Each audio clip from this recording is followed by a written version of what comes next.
time and day part 2. I was going to put it all together, but time is a hard concept in Swahili, so I decided to have it as its own video. It's different, Swahili time is different than Western time, so hopefully it can all make sense, you'll get it, it'll just take a bit of practice. I definitely recommend reviewing your numbers before you start learning time. So if you want to check out the number video first, do some practice, and then come check out this video, great. If you're good with your numbers, let's go ahead and hopefully we'll have you learning time. So the difference comes that Swahili clock starts at 6 in the morning. The sun rises at 6, so that's the start of their clock. So 6 in the morning becomes 12. Basically the rule is you just add 6 hours on to whatever time it would be in Western time. So if we were to say midnight, 12 o'clock, you would add 6 hours and that would be the time in Swahili. Saa sita. So we would say saa sita. Saa sita. Sita is 6, so we've added 6 hours on till 12 o'clock. So midnight, saa sita, which means 1 in the morning and in the afternoon, it's the same. 1 a.m. or 1 p.m. is saa saba.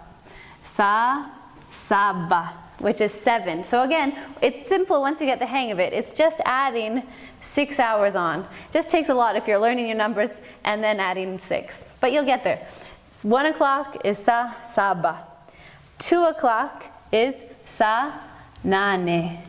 Nane. Saa nane. 3 o'clock, saa tisa. 4 o'clock, saa kumi. 5 o'clock, saa kumi na moja. So 5 o'clock, we've added on 6 hours, and we're going to get 11. Kumi na moja. 6 o'clock is saa kumi na mbili. Saa kumi na mbili. It's 12. So we've taken 6, we've added on 6, we have 12. Saa kumi na mbili. 7 o'clock is saa moja. So 7, we've added on 6, we get 1. Hopefully that makes sense when you're thinking about a clock. 8 o'clock is saa mbili.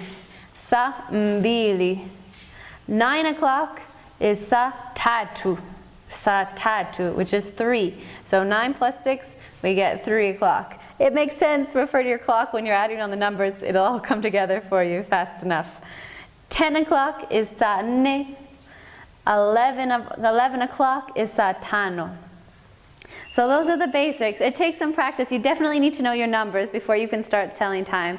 And then just remember, you add on 6 to whatever time it is. So 12 o'clock is 6 o'clock, which was saa sita. If you're looking at minutes to go along with it, minutes is dakika. But there's also the common terms, which we use in English as well. So 6:15. So for example, here we have 12:15. It would be saa sita, which is 12 o'clock, na robo. Robo is 1/4. So saa sita na robo. It's 12:15. Saa sita na nusu would be 12:30, and nusu is half. Nusu, so 12:30, 1:30, 2:30, it would be saa sita, saa saba na nusu, saa nane na nusu, saa tisa na nusu.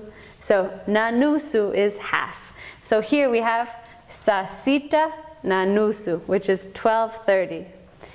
12:45, we could say saa saba kasa robo. Saa saba kasa robo. Saa saba is 1 o'clock. Kasa is less than robo. So it's like 1 o'clock without a quarter, which means a quarter to 1. It's the same thing that we would say, a quarter to 1, we would say saa saba kasa robo, which would be 12:45. Right here we have 1:10. 1:10 is saa saba na dakika kumi. You can say dakika and say how many minutes for all of them. This is just a shortcut, something you'll hear commonly. But you can just say, if it's 1:10, saa saba na dakika kumi. If it's 1:20, saa saba na dakika ishirini. 1:22, saa saba na dakika ishirini na mbili. So dakika, and then you just say how many minutes. So that's time. Rewind the video, watch it again, start it over. It takes a little bit of practice, but you'll get the hang of it soon enough.